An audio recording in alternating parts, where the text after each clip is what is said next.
va chacun s'équiper, messieurs. Pas un micro, non? Peut-être. Bah, c'est un plaisir. Alors évidemment, c'est un plaisir de vous retrouver, de vous rencontrer. Je vous ai lu.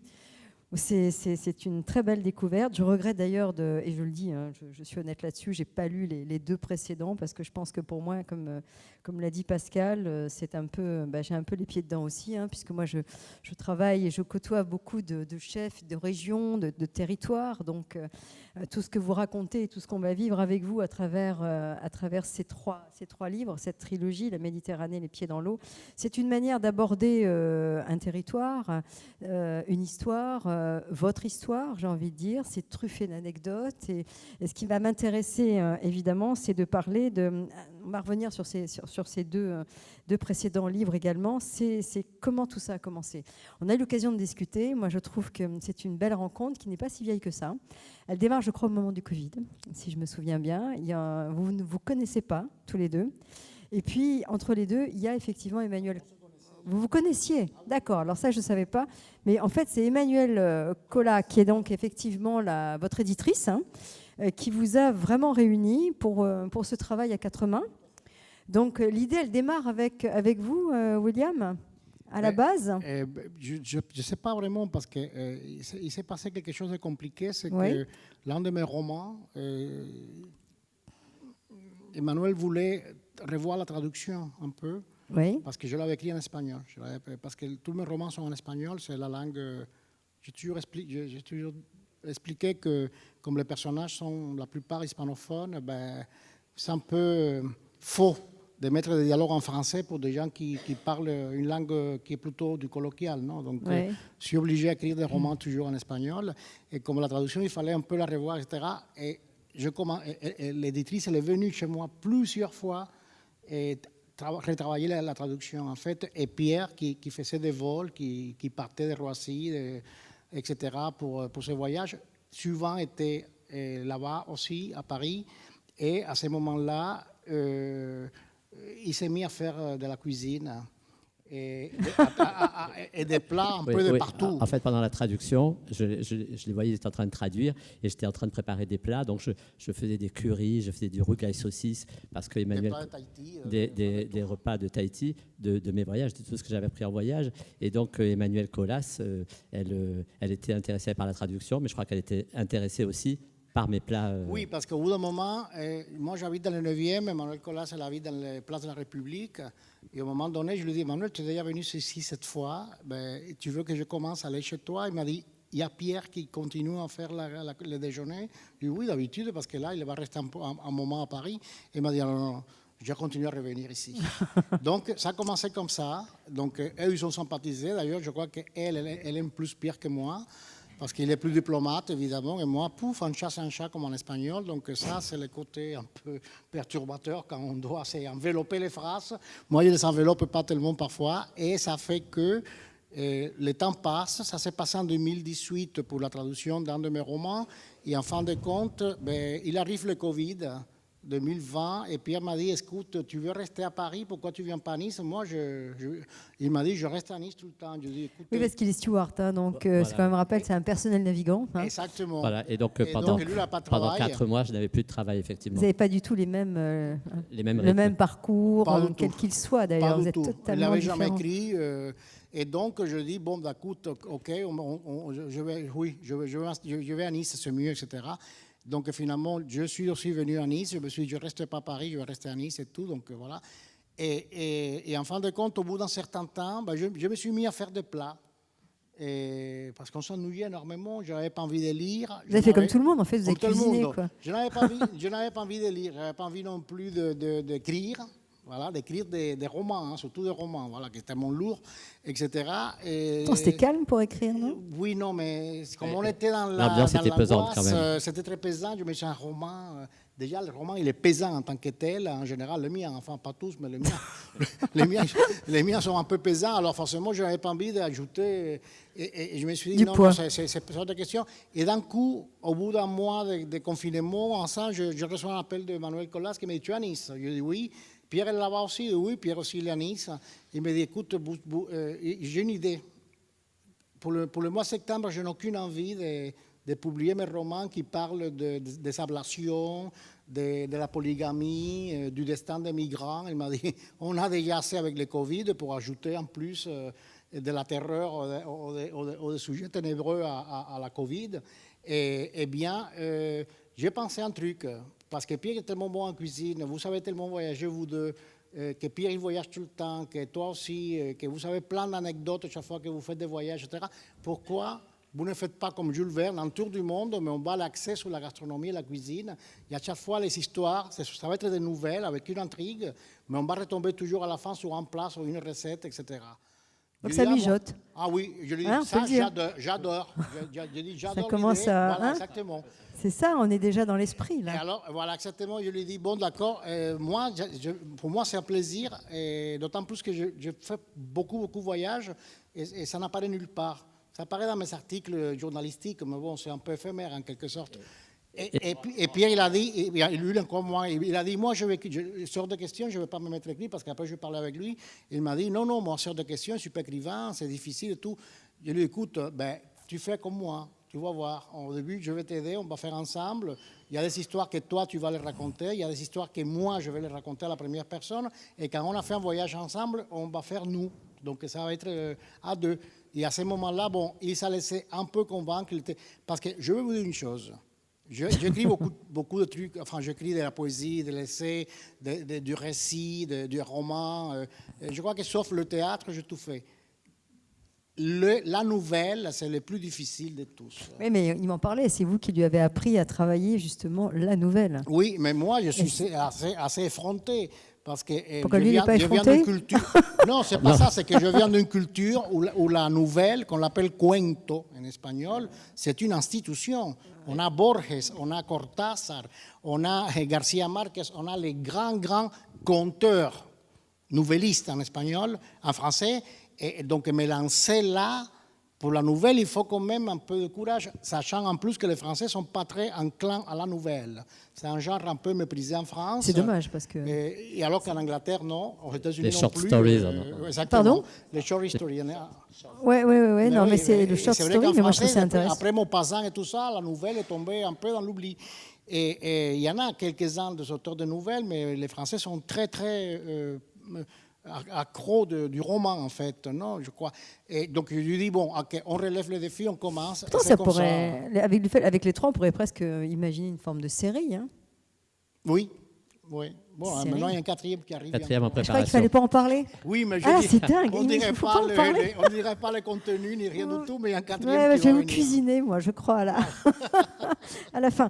Donc, en fait, la Méditerranée, les pieds dans l'eau, s'inscrit donc voilà, dans la continuité du Tour du Monde, donc en 80 saveurs, et puis du Tour de France des cuisines du monde, on est d'accord.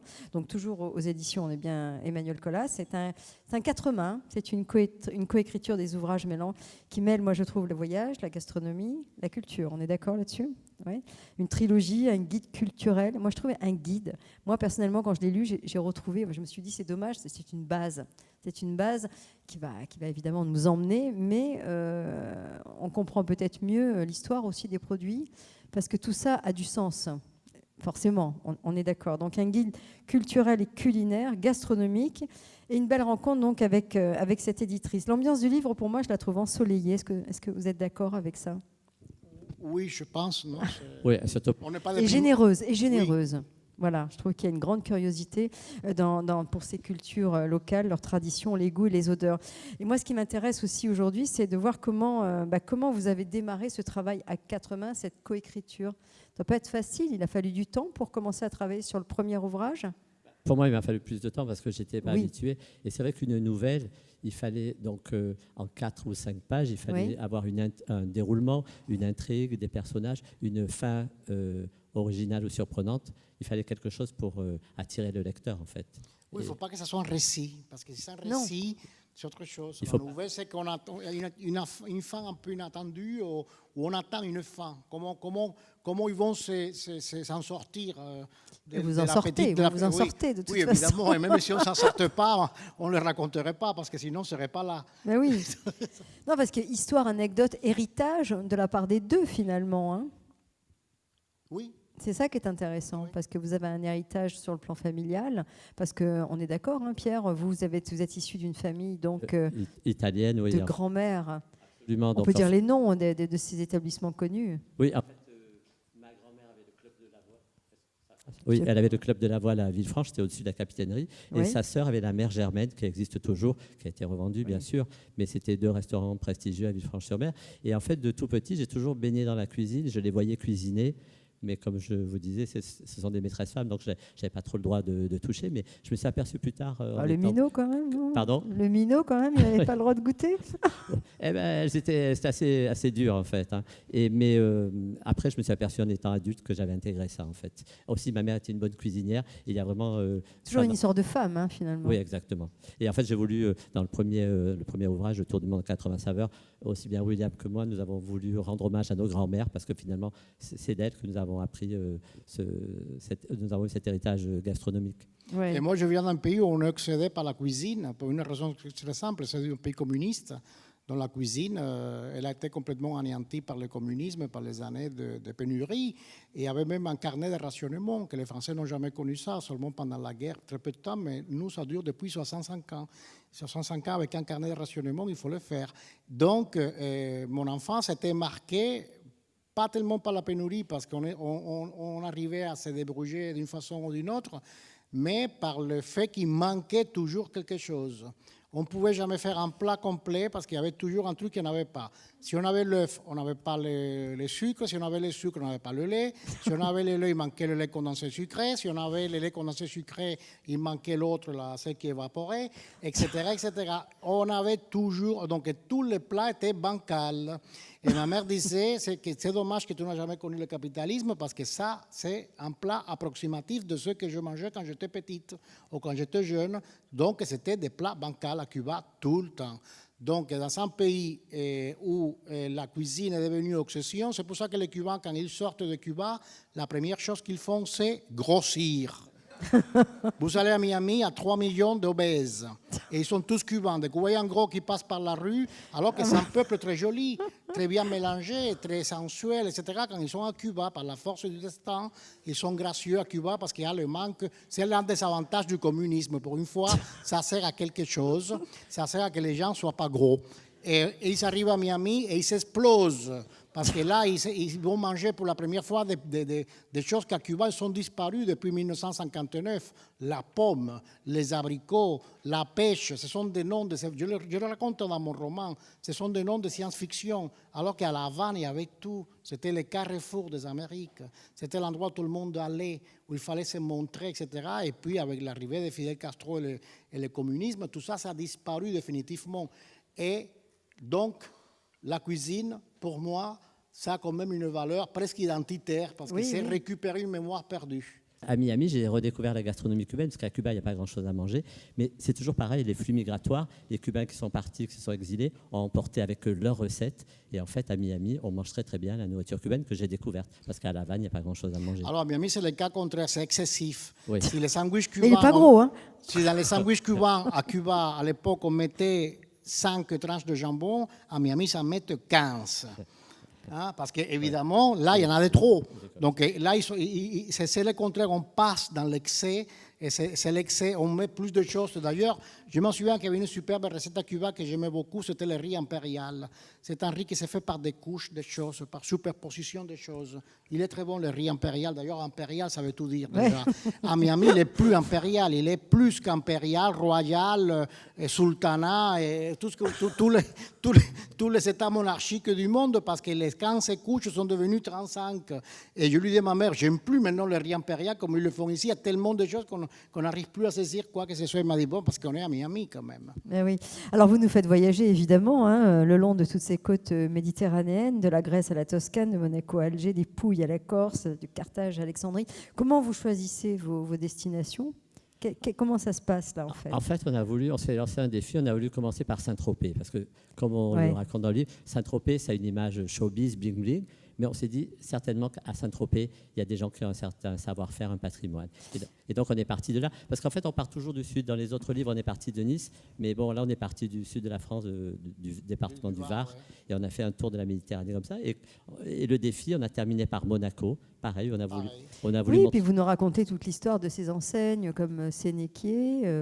C'est très ancien. Hein, ouais, c'est devenu un peu bling-bling à cause du café. Mais la boutique est derrière, le laboratoire est derrière. Ils fabriquent le nougat depuis 1880, il faut le faire aussi. Hein. Et ça reste mystérieuse, la recette. Les mauvaises langues disent parce qu'ils ne le font pas du tout, qu'ils le font faire ailleurs. Mais ça, c'est les mauvaises langues parce que nous, on a réussi à mettre un nez dans les laboratoires. Oui, c'est vrai. Voilà. Comme la tarte tropézienne. Pareil. Qui est d'origine polonaise. Absolument. Parce que c'est Milka qui avait la recette de sa grand-mère.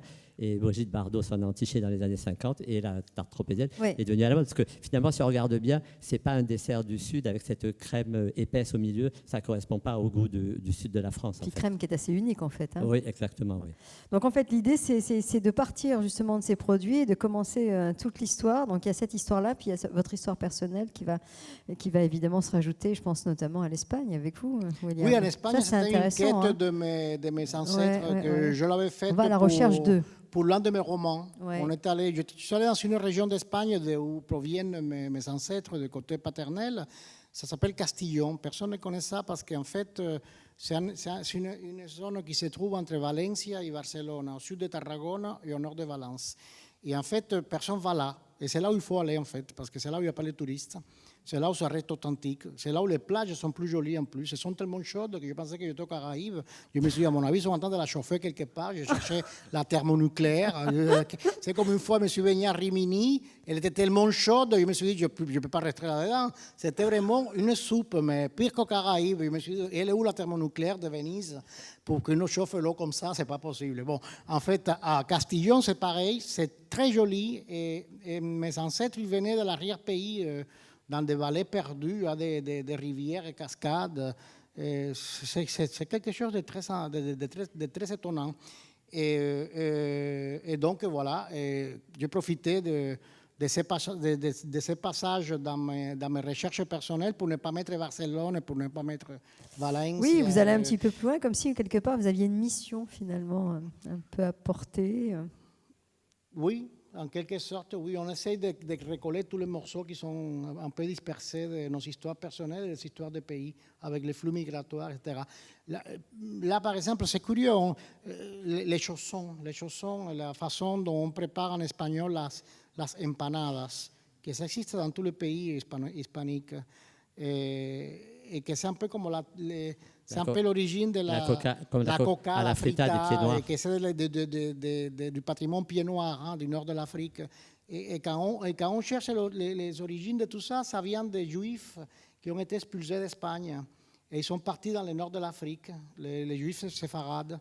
Et en fait, ils ont apporté avec eux leur façon de la cuisine médiévale, hein, qu'ils faisaient déjà en Espagne au XIIIe et XIVe siècle. Et ils l'ont adapté au nord de l'Afrique, au Maghreb. Et après, ça continue à voyager parce qu'eux, ils sont partis un peu partout, à Salonique, à Alexandrie, à Istanbul, etc. Et ça fait le tour. Et ça fait que ça finit par le sud de l'Italie. Après, les Italiens, quand ils sont émigrés en France, ils l'ont apporté également avec la tielle sétoise, par exemple, à Sète, etc. L'origine des plats qu'on mange, c'est un soupçonné. Oui, mais c'est ça en fait qui est intéressant, c'est que tous ces plats-là ont une histoire et vous avez l'impression justement que ça après, ça finit par se stabiliser quelque part et devenir une recette emblématique. En fait. Moi, je sais que je vous ai demandé à un moment, alors peut-être pas à vous Pierre, mais William, je sais qu'on a évoqué l'Albanie, parce que vous me disiez que c'était justement une cuisine tout à fait intéressante à mettre en avant. En tout cas, il fallait parler aussi bien du pays que de la cuisine. C'est vrai que l'Albanie, on se dit oui. Ce n'est pas la première destination qu'on choisirait. C'était un concours de circonstances parce qu'on était à Corfou et on voyait les côtes albanaises au loin. Et on s'est dit pourquoi on n'irait pas faire un tour en Albanie, parce que finalement c'était à 20 minutes de bateau. Et en fait on est allé, mais c'était dans le sud de l'Albanie, à Saranda. C'était la partie qui jouxte la Grèce en fait. Et on est arrivé là-bas et c'est vrai que c'était un retour en arrière. Ce serait que dans les années 70, une ambiance familiale. Et des gens gentils. Très gentils. Et en fait, souvent, on a une mauvaise impression. Quand on dit oui, les Albanais en France, on a peut-être une mauvaise impression. Et en fait, ce n'était pas du tout ça, comme partout d'ailleurs. Oui, je crois que vous me disiez qu'on se sentait vraiment en sécurité. Vraiment. Oui, en Albanie, on se sentit vraiment... on n'a jamais eu de soucis, en fait. On n'a pas couru vraiment très bien le sud du pays. Au contraire, hein, c'était...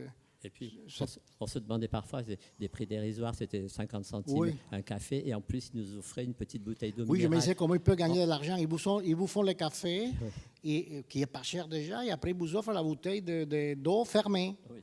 Qui ici est plus cher la bouteille d'eau que le café, parfois. Hein? Et je me disais, comment ils vont gagner? Alors, l'eau est gratuite, ceux qui le vendent le café, ils offrent les packs d'eau. J'ai jamais compris, en fait. Des attentions touchantes. Vraiment, c'est très raffiné. Surtout avec les étrangers, donc. Non, avec tout le monde. Ils sont comme ça avec tout le monde. Ils sont comme ça. Ils s'en foutaient qu'on était étrangers, en fait.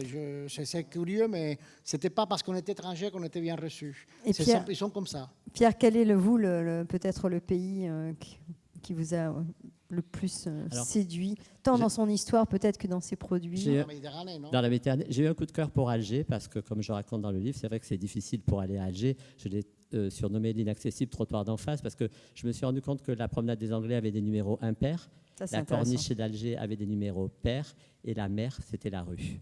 Et aussi bien pour eux que pour nous, c'est difficile de faire la traversée. Et donc, j'avais longtemps rêvé, en me promenant sur la promenade des Anglais, comme tout le monde, je me disais, qu'est-ce qu'il y a de l'autre côté? C'est le Maroc, la Tunisie, on connaissait, mais l'Algérie, on connaît très peu. Et en fait, j'avais aussi entendu parler par beaucoup de pieds noirs des rapatriés d'Algérie qui nous avaient raconté leur histoire, leur gastronomie, etc. Et j'avais vraiment envie de connaître ce pays. Et c'est vrai qu'en me promenant dans Alger, j'ai retrouvé un peu une partie de Nice avec des immeubles art déco, art nouveau, et puis cette gastronomie qui ressemble un peu... Presque à la maison. Voilà, c'est la cuisine méditerranéenne. Oui, donc, alors parlez-moi de cette gastronomie. Alors moi, j'ai découvert dans le restaurant, je suis tombé vraiment par hasard dans ce restaurant dans la Médina. J'ai poussé une porte, ça sentait bon. Je raconte dans le livre. Parce que vous n'avez pas le droit de sortir normalement. En fait, pour Air France, on était consignés dans l'hôtel. On avait le droit juste d'aller dans le jardin d'essai. C'est un jardin qui a été créé par les colons français pour faire des essais sur la nature. Et en fait, je me suis échappé. Alors, je n'avais pas le droit. Mais je suis parti furtivement visiter Alger-la-Blanche. Et donc, après les visites, je me promenais. J'ai senti une odeur. J'ai poussé une porte qui était entrouverte. Et là, je suis tombé sur une petite cantine tenue par 2 sœurs. Et c'est là que j'ai découvert la rechta.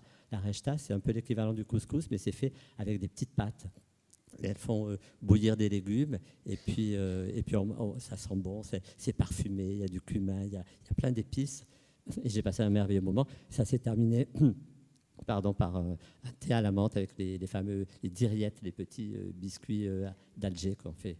Vous êtes conscient du privilège quand même de ce que vous vivez, de ce genre d'expérience que vous vivez tous les deux. Du privilège, mais l'histoire aurait pu mal se terminer. Parce que il y a une fin qui est un peu intrigante. Comme Mélia aussi, c'est pareil. Oui, on va parler de Mélia justement. Oui, oui, c'est vrai que je suis rentré à l'hôtel avec beaucoup de difficultés, mais ça aurait pu... Racontez-nous.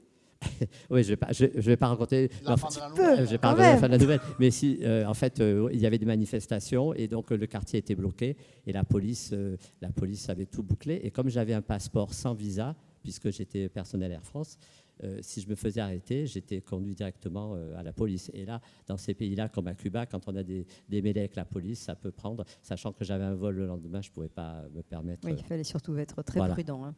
Voilà, donc c'est pas malheureusement un endroit où on peut tous aller. Quoi. Voilà. Mais la tenancière du petit hôtel, elle a résolu le problème et elle m'a fait rentrer sain et sauf à l'hôtel. Est-ce que vous avez réussi à faire la recette? La recette, non, je ne l'ai pas réessayée parce qu'elle n'est pas compliquée à faire. Il faut avoir les petites pâtes, la rechta, mais ce n'est pas compliqué à faire, mais je ne l'ai pas refaite, non, pas encore. Alors, Mélia, justement, on en parle avec vous, William. Ça aussi, c'est un endroit qui vous a beaucoup plu. Melilla. Ouais.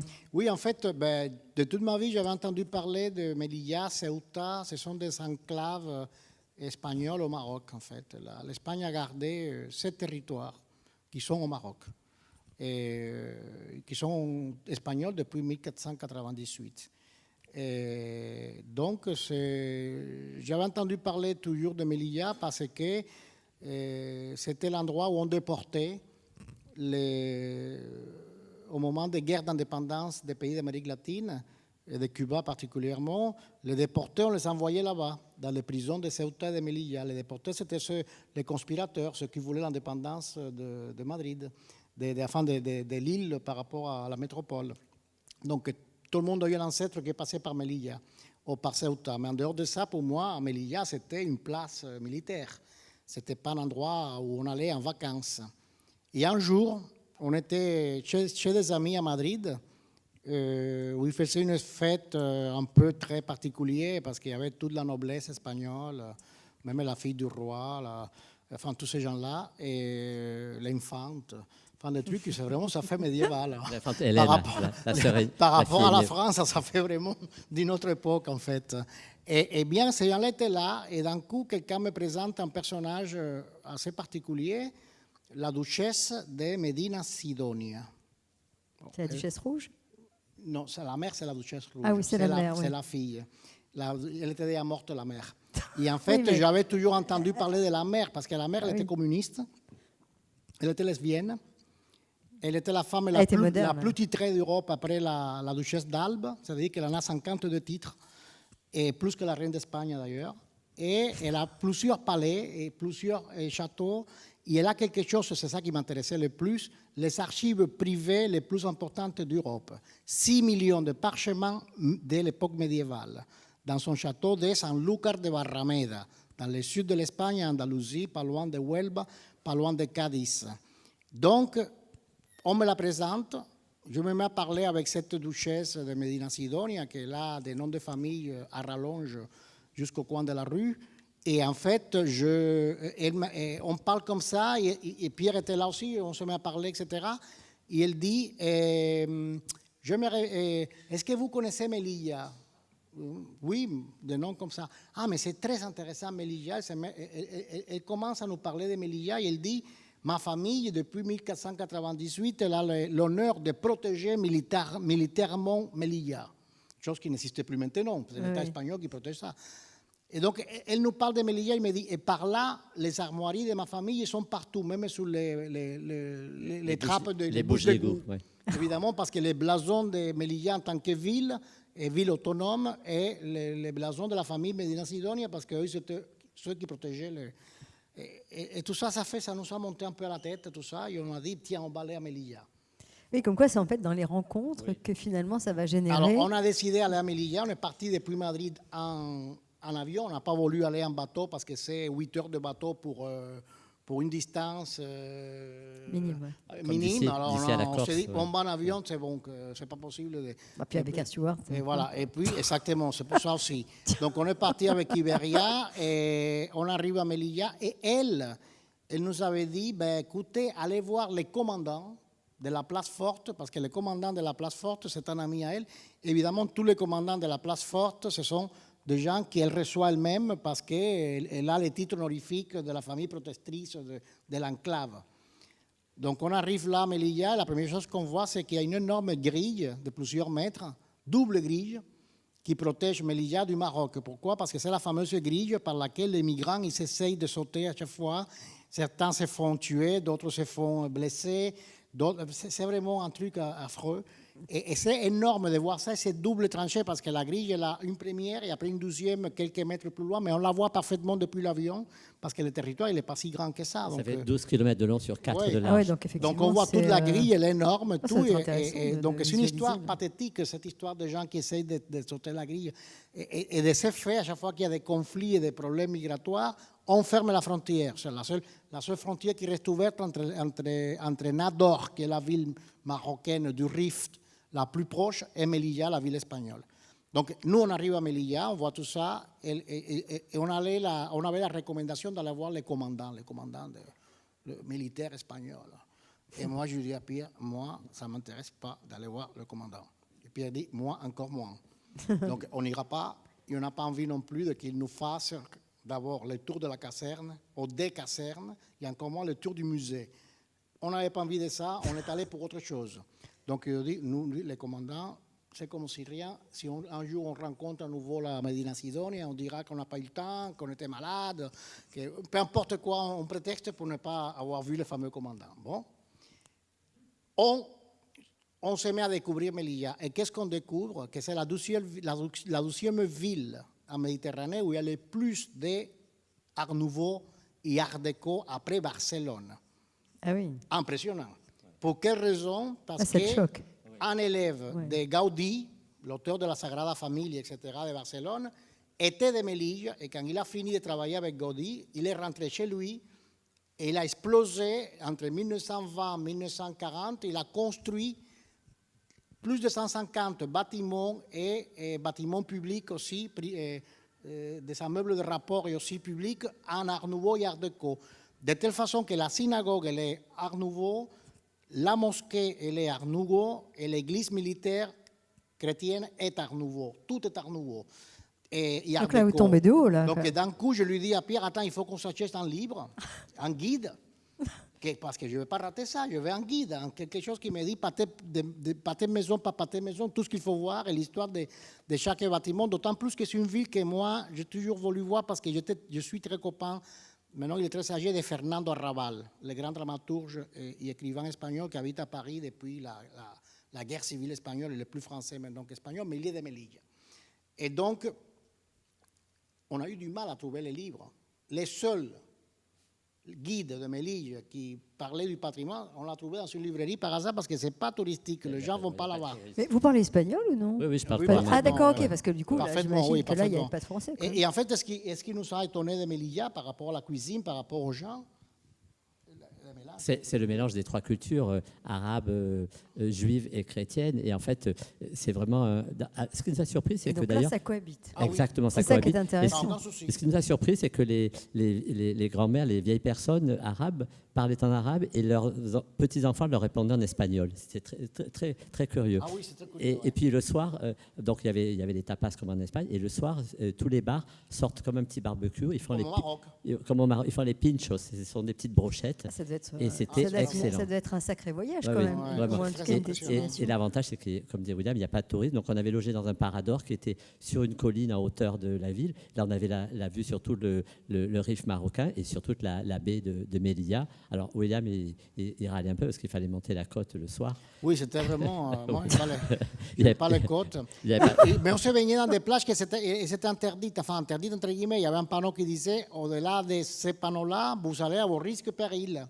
Parce que c'est par là que les trafiquants de migrants, ils arrivent avec des jet skis. Ah oui. Et là, c'est là qu'ils commence la fusillade de tous les problèmes. Donc, si vous êtes au milieu de tout ça, eh bien, vous êtes ce qu'on appelle une victime collatérale.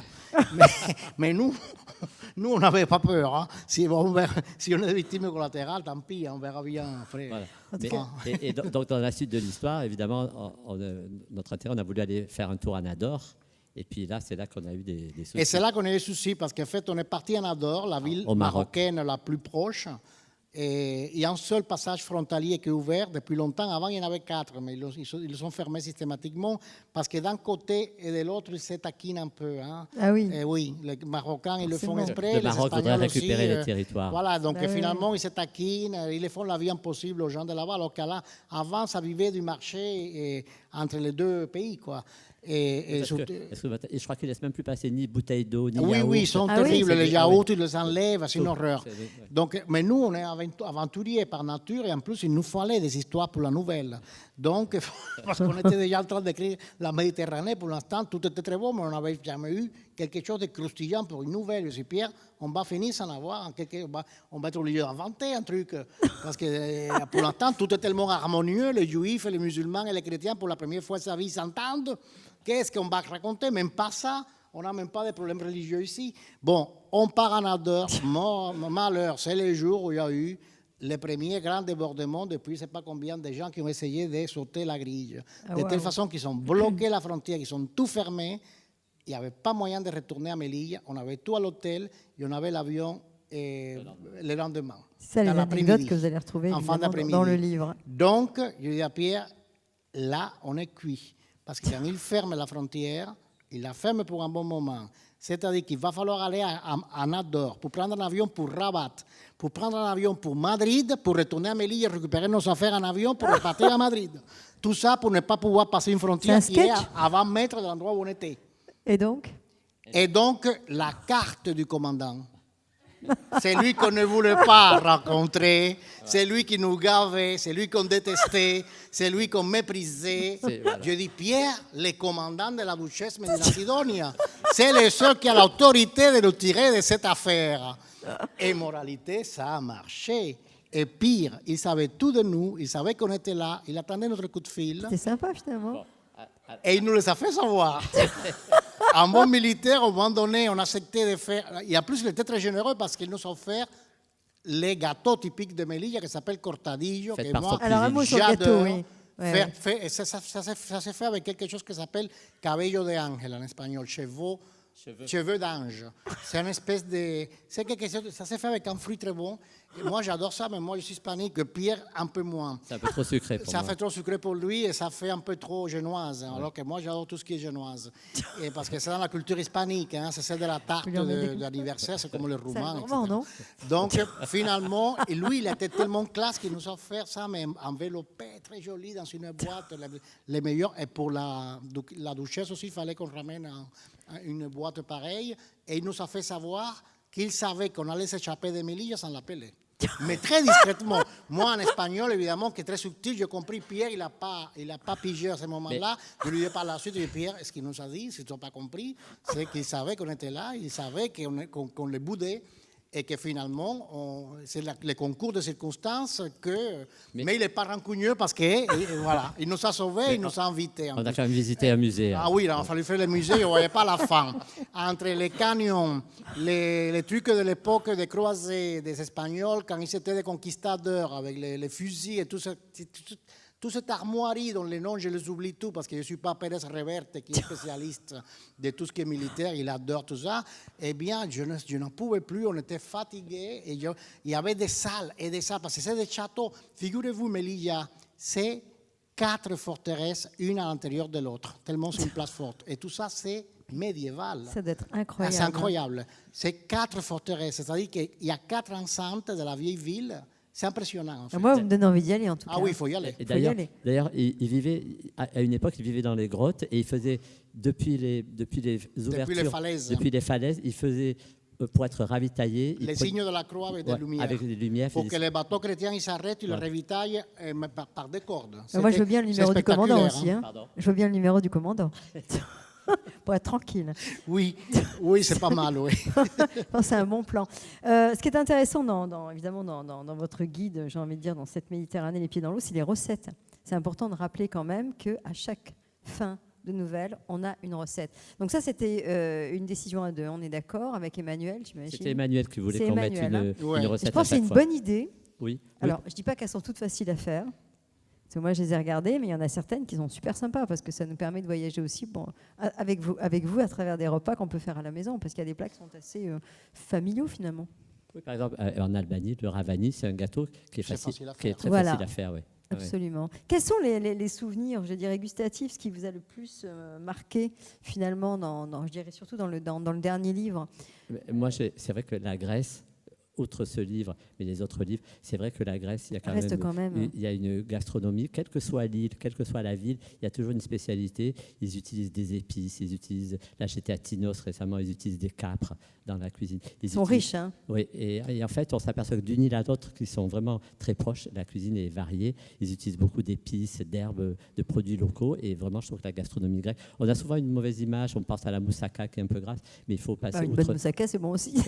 Oui. Entre nous, mais ce que je veux dire, c'est vraiment le plat typique. Mais après, dans chaque île grecque ou chaque ville grecque, c'est vraiment la nourriture, elle est très variée, elle est délicieuse. Oui, puis on peut encore trouver des endroits où on mange presque local, pas cher. En Grèce, absolument. Grèce, hein. Vraiment local, oui. Et c'est pas du métro, c'est fait maison, vraiment. Vous aussi, hein, je crois, hein, William.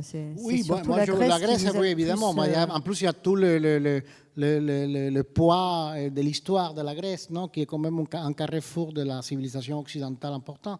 Et la Grèce, elle a influencé le monde entier par l'huile d'olive, par le vin, par les olives, par cette façon, les herbes aromatiques des montagnes, etc. Mais par exemple, moi, j'étais aussi impressionné parce qu'en Israël, la grenade, elle a un goût qu'il n'a nulle part ailleurs. Oui. Et c'est pour ça, je ne sais pas pourquoi la confiture de grenade faite en Israël, on essayait de la refaire, hein, c'est pas pareil. c'est les fruits en tant que tels, parce que cette même grenade ailleurs n'a pas ce goût-là. Donc je pense qu'ils sont une variété un peu particulière, parce que la confiture de feuilles de grenade en Israël, elle est extraordinaire. À Haïfa, ils la font, c'est délicieux.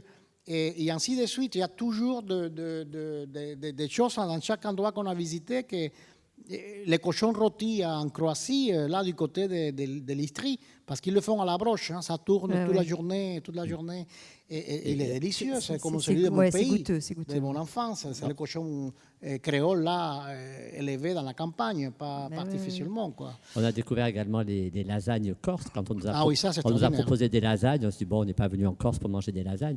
Ils ont dit, non, mais attendez, c'est pas la même chose, dans la Castaniche, dans le nord de la Corse.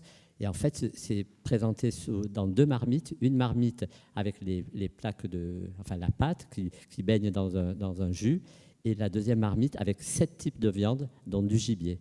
Et en fait, on mange ça dans une assiette à soupe. On mélange en fait les feuilles de pâte avec la viande. Et c'est vraiment excellent. Ils ont sûrement une sauce tomate qui doit se rajouter, qui doit être... Et tous les herbes, les herbes du maquis. Ça, et le maquis, en fait. C'est ça, oui. C'est délicieux. Et là, on a une histoire dans cet endroit-là, parce qu'on est tombé vraiment dans un village paumé du fin fond de la Castaniche. Ça s'appelle Pastorique, personne ne connaît ça. Hein. Ça s'appelle le Rustino, encore personne ne connaît ça. Qu'est-ce qu'il y a de près qui soit connu? Rien. Et même pas Bastia, parce que c'est loin. L'île de Rousse, elle est loin. Enfin, bon, il y a eu la fameuse bataille entre les Français et Paoli dans un pont là qui reste encore un peu les ruines. Et c'est la seule chose plus ou moins près de cet endroit. Et on tombe là par hasard. Et on dort dans une espèce de gîte. C'était comme des chambres, parce qu'il n'y a pas d'hôtel non plus, un seul restaurant.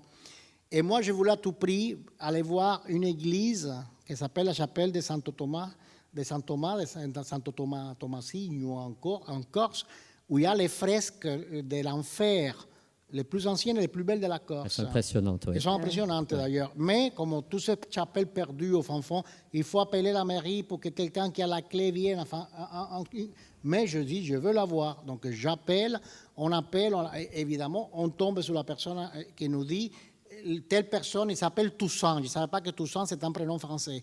Et il paraît qu'en Corse, c'est très courant. Bon, monsieur Toussaint, il s'appelle Toussaint. Et oui, c'est lui qui est l'adjoint à la culture. C'est lui qui va vous ouvrir la chapelle. Vous êtes où? Non, on est là. Ah, voilà, on vous attend. Dans 2 minutes, on est là. Et lui, dans 2 minutes, il était là. Bon, il a fallu presque sortir en pyjama. Et on arrive à la chapelle et en parlant avec lui, on lui dit, c'est dommage, le seul restaurant qu'il y a dans le village, qui est le village à côté, il est fermé. Et il a dit, c'est mon fils le propriétaire, et demain, on ouvre, quand c'est pas l'été, on ouvre que samedi et dimanche, c'est pour les villageois, pour les Corses en fait. Donc demain, il va avoir à midi, voilà, banquet, et ma femme, elle va faire la lasagne. Et là, vous avez goûté. Et il dit lasagne. La lasagne, je mange tous les jours. Enfin, et puis l'image qu'on a de la lasagne, elle n'est pas superbe non plus en France, je veux dire. Donc je me suis dit... Il m'a dit, mais ce n'est pas la lasagne italienne, hein, c'est avec 7 viandes. Dont du gibier. Dont du gibier. J'ai dit à Pierre, il m'a dit, oui, je lui ai dit, écoutez, on y va. Mettez-nous sur la liste, on est parmi le... Vous avez été généreusement servi, non? Nous sommes allés, il y en avait plus de 30 Corses, ils ne parlaient que corse. Nous, on était les seuls étrangers là-bas. Et on nous a mis à part, hein, dans une petite table à part, on ne nous a pas mélangé avec les 30 Corses. Et ils nous regardaient tous du coin de l'œil. Moi, comme je suis né dans un pays communiste, je sais quand on me regarde parce qu'on est toujours soupçonné de quelque chose dans un pays communiste. Donc je suis déjà par nature paranoïaque. Donc je sais quand quelqu'un, même derrière moi, je sais que si quelqu'un est en train de me regarder, parce que dans un pays communiste, n'est-ce pas, Lina, on passe son temps à essayer d'échapper à la sécurité de l'État et la police politique. Donc, tous les Corses nous regardaient, mais ils faisaient comme si nous n'étions pas là, hein, quand même. Très aimables. Vous les imitez bien. Assez aimables, etc. Et là, on a une superbe histoire avec un monsieur âgé, parce qu'on avait des guêpes qui venaient de partout. Et moi, moi, les guêpes, ça me rend malade. Je ne peux pas manger tranquillement avec des guêpes qui viennent constamment sur les assiettes. Et je pense toujours que je vais me faire piquer. Et en fait, ce monsieur, il était le chasseur de guêpes. On nous a donné même un truc là, une tapette. Une tapette, oui. Que ça ne faisait qu'exciter les guêpes. Et lui, il s'appelait Sauveur. Ah bah, il portait bien son nom. Ah non, ils sont tous de prénoms, pas possible. Toussaint, Sauveur. Ils ont pris des calendriers chrétiens, Sauveur, Toussaint, Noël, tout le monde s'appelle comme ça. Et en fait, dans ce village reculé de la Corse quand même. Et en fait, on nous appelle Sauveur, on ne savait pas qu'il s'appelait Sauveur. Et il fait quelque chose comme ça, comme si c'était un geste magique et tout. Les guêpes sont disparus entièrement. Non, c'est vrai. Et après, je parle avec Toussaint, qui était par là, et je lui dis, Toussaint, ben, c'est monsieur, ah oui, c'est Sauveur. Oui, c'était notre Sauveur. Je dis, non, oui, mais il s'appelle Sauveur. Je dis, oh, d'accord. Je commence à devenir fou. Écoute, on a un nid de guêpes aussi, pas loin de la fenêtre de logis où on est. C'est un grand appartement avec 3 chambres. Je ne sais pas pourquoi nous ont donné ça énorme. Et on a un nid de guêpes et je ne peux plus ouvrir mes volets à cause de ces guêpes non plus. Alors, tu crois que Sauveur peut venir? Il m'a dit, oui, on va parler avec lui qu'il vienne. Évidemment, les guêpes sont partis de là aussi. Alors ça, c'était génial. Ça, c'est incroyable. C'est tout ce qu'on cherche pour faire les nouvelles, vous voyez. Est-ce que, oui, parce que votre livre, il est classé dans quelle catégorie on le trouve? Tragédie. Ça, c'est la tragédie, ça. C'est la tragédie. Le libraire Parce fait qu'en comme fait, il il y a veut. tout Il dans nous ce met en livre. Oui. cuisine. Ouais. Souvent, on est classé en cuisine quand les libraires n'ont pas Parfois, c'est en voyage. pas pris le temps de lire. Parfois, c'est en Parce qu'il y a- voyage. Ou en littérature générale. C'est vrai que ça ne doit pas être évident parce qu'il y a comme Ils savent on y pas. trouve tout, on y trouve l'histoire, c'est documenté, c'est Ils savent pas. anecdotique, c'est oui, Oui, enfin, c'est- bon. Enfin, ils ne savent ok. pas parce qu'ils ne le lisent pas. En tout cas- S'ils le lisaient, Et qui le lit d'ailleurs Ils alors? sauraient où le mettre. Qui sont vos lecteurs? Tout le monde? Non, C'est général. En faisant Vous des avez fait une festivals, on étude s'est aperçu. c'est les femmes. Hein. Oui, beaucoup de femmes. C'est vrai que les femmes, Ouais. C'est vrai que ce sont 80% de nos lectrices. D'accord. Et puis après, ce sont beaucoup de personnes qui ont voyagé, des jeunes qui ont envie de voyager ou des gens qui ont voyagé ou qui ont eu une expérience à l'étranger. Donc, Moi, je pense que c'est le genre de bouquin, puisque vous êtes dans les avions, enfin, il faudrait les mettre dans les aéroports. Hein. oui, c'est vrai. Bah, non, mais c'est vrai. Ils sont à la boutique d'Air Moi, j'aurais France, ça, je prendrais ça avant de partir oui. quelque part, Oui. ou je regarderais Papy, bien sûr. aussi. Mais c'est mais- vrai que. Mais après, bon, ça, c'est une question. C'est intéressant. Dans les aéroports, c'est les boutiques relais. Donc tout ça, c'est une logistique entre les une éditeurs. mafia. Oui, C'est une mafia. donc Ouais, c'est- bah, vous appelez le commandant, vous débrouillez, Appelons ou les le sauveur. explosions. Non, pour être dans les relais, il faut être à 150 000 Mais- exemplaires vendus. Hein, mais c'est vrai que Bah, c'est des livres intéressant. comme ça Dans les gares, hein, j'entends. Enfin, tout ce qui peut dans être. les gares et aéroports, oui. Ça peut être hyper intéressant. Je ne sais pas si dans le public, il y a des gens qui ont lu le livre déjà, ou des gens qui veulent intervenir, poser une question. On est en mode interactif. Oui, non, oui, peut-être. Il ne faut pas avoir peur. Hein. Regardez, Parce nous, que on n'a regarde, pas ils sont peur. super sympas, hein, franchement. Absolument. Oui, Ouais, tout est dedans. Oui, tout est là, oui. Vous allez vous amuser. Non, alors, moi, c'est ce que je dis, c'est un livre, quand on commence, on ne s'arrête pas. Voilà. Il y a quelque chose un peu dans l'addiction, parce qu'on a envie de vous suivre, on est avec vous. Et ça, vous êtes super... Vous nous transmettez bien ça. On a toujours envie d'avoir quand même une pointe d'humour dans chaque nouvelle, en fait. Oui, parce que quand vous écrivez, vous entendez, j'imagine, vous écrivez en pensant à nous. Hein, et ça, Absolument. c'est hyper important. On sent que le lecteur, il voyage avec vous. Et pour ça, je voulais vous dire merci. Bah, c'est nous Parce qui que vous remercions. c'est vraiment un joli... Ah, on a une question. Attendez. Alors ça, c'est le 4e. Je ne sais pas si... Merci. Alors là, vous me faites plaisir parce qu'on aimerait bien savoir, oui, effectivement, quels sont les Merci. prochains... Bon, Merci le prochain mille est plus professionnel qu'autre chose parce qu'on est invité à l'Institut français de Madrid et on a 2 présentations là-bas. Et comme j'écris aussi des livres en espagnol et que je publie au Mexique, en Argentine, en Espagne. Parce que vous êtes journaliste aussi. Hein. Oui, aussi. Donc forcément, là, on va aller à Madrid, mais pour des raisons professionnelles. Mais comme on a plusieurs présentations, on va rester un tout petit peu. Mais en fait, on fait souvent des festivals. Là, on était le week-end dernier à Troyes. À Blois. À Blois, pardon. Oui, à Blois. Ensuite, William, il va aller à Toulon. À Toulon. Et moi, j'irai à Roquebrune, Cap-Martin. Donc, vous voyez, on fait pas mal de festivals littéraires. Et puis, moi, au mois de décembre, je vais à Miami. C'est pas très rêveur d'aller à Miami. Mais Quand même, franchement, vous êtes couleur Miami tous les deux. Non, là. mais ma mère habite là-bas, alors forcément, je suis obligé. Moi, je n'aimerais pas y aller, hein, parce qu'honnêtement, avec Trump et tout ça, mais je n'ai pas le choix. Il faut que j'y aille, ma mère est là-bas, et puis voilà, il faut que je m'en occupe. Oui, mais maman, elle cuisine. Oui. C'est pour ça qu'il faut faire attention, hein, parce qu'après, tout ce que j'ai réussi à perdre ici, je le récupère là-bas, hein, c'est clair. Eh ben, on va voir ça. Donc, plus de questions, pas de questions. Pressé de le lire, peut-être? Oui. Ils vous attendent évidemment là, les bouquins, si vous voulez les. Donc, les comme on l'a prendre. dit, en fait, on a commencé à Saint-Tropez et on termine à Monaco, qui est Voilà. pas loin de chez nous. On fait une belle boucle. Non, mais entre-temps, on est bien content aussi de s'échapper. Absolument. Et c'est pour ça qu'on vous remercie. Voilà, William Navarrete, Pierre Bignami, la Méditerranée, les pieds dans le dos. Dans le dos. Pas dans le dos surtout. Hein. On n'a pas envie de finir chez l'ostéopathe quand même. Franchement, elle est pas mal. L'ostéoculteur, oui, pas l'ostéopathe. J'avais jamais fait ça. Les pieds dans le dos. Non, mais bon, c'est très bien, c'est l'eau, génial. Là, vous m'avez compris. C'est génial. Les pieds dans les dents. Voilà, eh ben, on terminera là-dessus. C'est mon anecdote à moi. Et merci à la Bibliothèque de Nice, merci à Madame Dimondo, à Pascal Albertini qui organise tout ça. Merci à vous d'être venus. J'espère que vous avez passé un bon moment avec nous. Et surtout, cet événement Papille, ne le ratez pas, il y a plein de croustillantes ratez rencontres. pas les épisodes sur bientôt sur TV5 Monde. Pendant toute l'année. Il y en a 12 qui vont être diffusés. Oui, en absolument. plus. Voilà, et puis on a 20 merci à tous les trois. Nous sommes régalés avec vous. Merci pour ces anecdotes, ces récits et puis les recettes que vous allez retrouver dans le livre.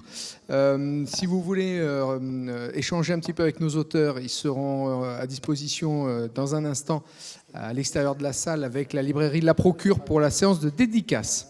Voilà, donc on se donne rendez-vous dans 2 petites minutes. Merci.